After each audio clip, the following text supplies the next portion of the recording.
Hello दोस्तों, आपका स्वागत है ऑर्डिनरी पर्सन के थर्ड एपिसोड में। तब थर्ड एपिसोड की शुरुआत वहीं से होती है जहाँ पर हमारा सेकंड एपिसोड खत्म हुआ था। वुजिन कहता है कि कुछ नहीं, बस तुम अंदर चली जाओ। तो भूमि कहती है क्या हुआ, तुमने कुछ देख लिया? तो वुजिन कहता है नहीं, मैं सिर्फ ऐसे ही कह रहा था। भूमि कहती है कि बहुत रात हो चुकी है, अगर मैं अकेली अंदर गई तो मॉम मुझे बहुत डांटेंगी। तो वो वुजिन को लेकर अंदर चली जाती। फिर वुजिन रूम में जाने के बाद विंडो के पास खड़ा होता है और उससे कोई तो कहता है कि वो मेरी फैमिली है, उससे दूर रहो। ये उसका सबकॉन्शियस माइंड उससे कह रहा है। तो वुजिन कहता है कि मेरी फैमिली? तो वो सबकॉन्शियस माइंड कहता है कि जाओ उस गाय के पास, उसे मारो या फिर पुलिस को तो कॉल करो, कुछ तो करो, ऐसे तुम अपनी फैमिली को प्रोटेक्ट करोगे बेवकूफ। फिर वो वुजिन कहता है कि उसके और भी तरीके हैं, वैसे भी तुम मॉन्स्टर हो और इस दुनिया के तो तुम हो नहीं। फिर वो मॉन्स्टर कहता है कि ये सब मैं सिर्फ सर्वाइव करने के लिए करता हूँ, वैसे भी अगर मैं ना होता तो तुम जिंदा ही ना होते।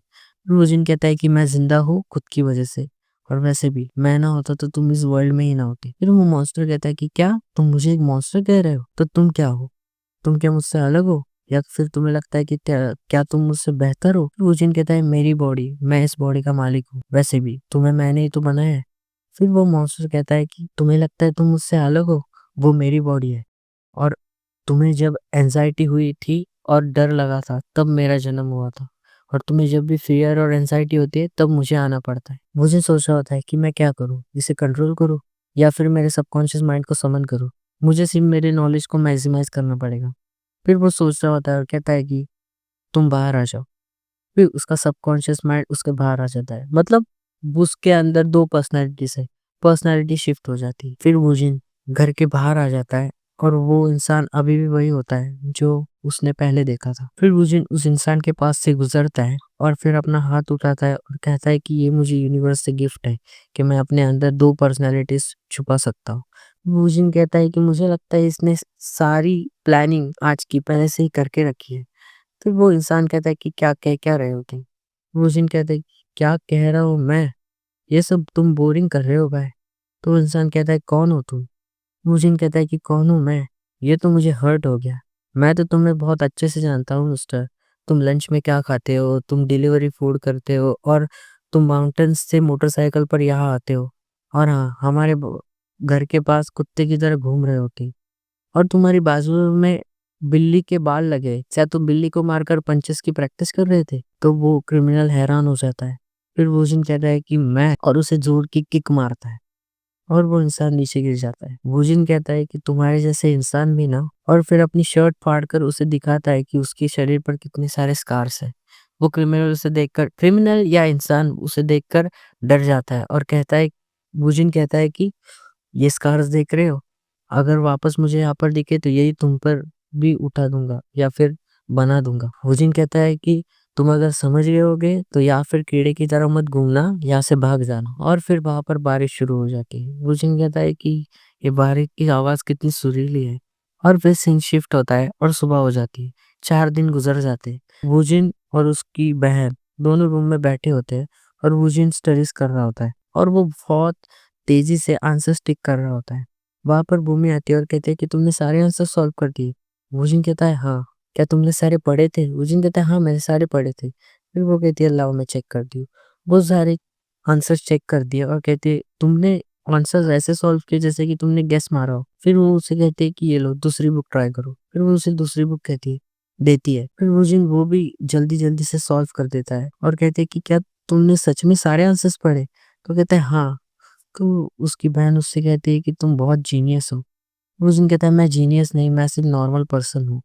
हाँ नॉर्मल पर्सन। सोच रहा होता है कि कितना हार्ड होता है एक नॉर्मल पर्सन बनना, और उसे अपना पास्ट याद आ जाता है कि जब वो बहुत यंगर एज में था और उसे वो क्रिमिनल उठा कर ले गया था। और ये सुनकर उसकी बहन इमोशनल हो जाती है और कहती है कि मुझे पता है वो टाइम तुम्हारे लिए बहुत टफ रहा होगा। और फिर उस दिन उससे कहता है कि दुखी मत हो, और उसे पेपर पर कुछ लिखकर वो दे देता है। और उस पेपर पर जो लिखा होता है वो पढ़कर उसकी बहन हैरान हो जाती है। उस पेपर पर ये लिखा होता है कि अगर हम दुखी रहे तो हमारे ब्लड सर्कुलेशन में, ऑर्गन्स में या इनर बॉडी में क्या असर पड़ सकता है, हमें साइकोलॉजिकली क्या होगा, ये सब उस पर लिखा होता है। ये पढ़कर भूमि उससे कहती है ये सब तुम्हें कैसे पता? तो बूजिन कहता है कि मैंने बहुत सारी बुक्स पढ़ी है। तभी बूजिन की मोम बाहर से कहती है कि बच्चों खाना रेडी है, खाने खाने आ जाओ। बूजिन भागते हुए खाना खाने चला जाता है।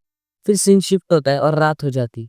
मुजिन यूट्यूब पर वही मकबैंग की वीडियोस देख रहा होता है और उसी लड़की के वीडियोस देख रहा होता है, और वो एक वीडियो लगाता है, दो वीडियो लगाता है और बहुत सारी उसकी वीडियोस देखने लग जाता है। बहुत सारी वीडियोस में वो कुछ तो नोटिस करने लग जाता है। ये सब वो नोटिस करने के बाद सोच रहा होता है कि कोई तो है जो मेरे जैसा है, और ये सारी एक्शंस हम नॉर्मल तो कंसिडर नहीं कर सकते। फिर वो कुछ तो याद कर रहा है। वुजिन के पापा उससे कहते हैं कि तुम्हें फ्यूचर में क्या बनना है? तो वुजिन की मॉम कहती है ये तुम उसे आपकी पूछ रहे हो। तो वुजिन के पापा कहते हैं कि तुम्हें अगर बताना होगा तो बताओ, ऐसा कुछ प्रॉब्लम नहीं है। तो वुजिन कहते हैं कि मुझे एक नॉर्मल पर्सन बनना है, एक नॉर्मल ऑफिस वर्कर। वुजिन के पापा कहते हैं कि ये तुम्हारी अच्छी चॉइस है, तुम्हें जो बनना है तुम वो बनो। फिर वापस से सीन प्रेजेंट में आता है और सुबह हो जाती है। वुजिन रोड पर से जा रहा होता है और सोच रहा होता है एक नॉर्मल पर्सन जैसा एक्शन, किसी की शिकायत करना भी तो नॉर्मल पर्सन का ही काम है ना। फिर वो पुलिस स्टेशन आया होता है।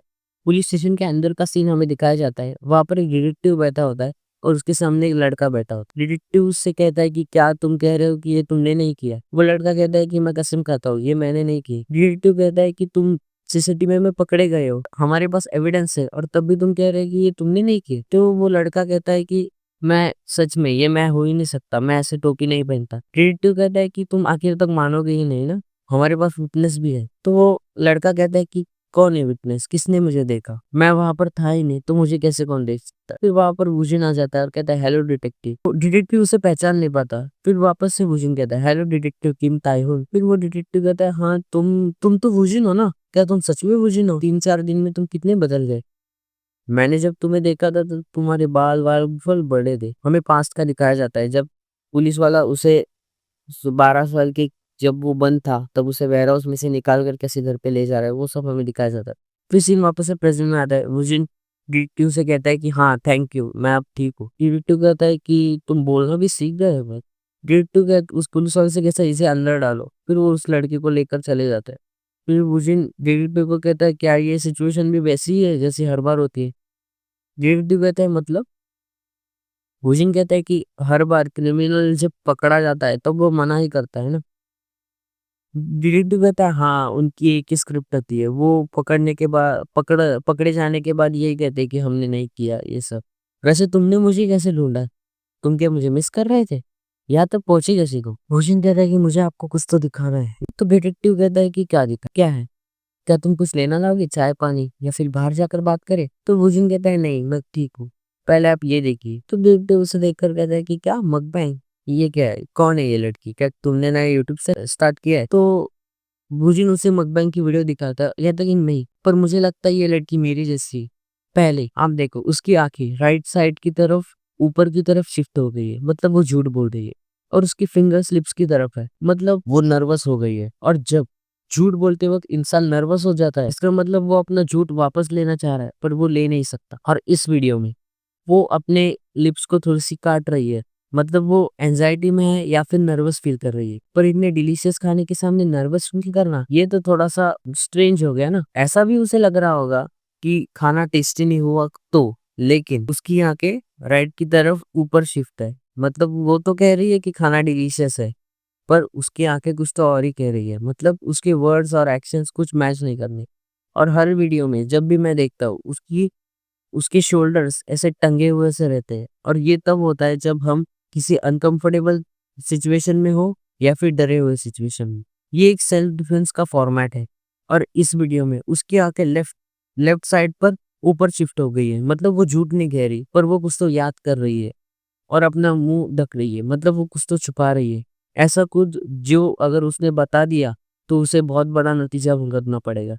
और इस वीडियो में वो अपने नेकलेस को बार बार छू रही है, मतलब उसे मेंटली साइकोलॉजिकली स्टेबिलिटी चाहिए। जब हम स्ट्रेस में होते तब हमें मन की शांति चाहिए होती है, और ये तब होता है अनकॉन्शियसली। फिर डिटेक्टिव कहता है क्या कह रहे हो तुम?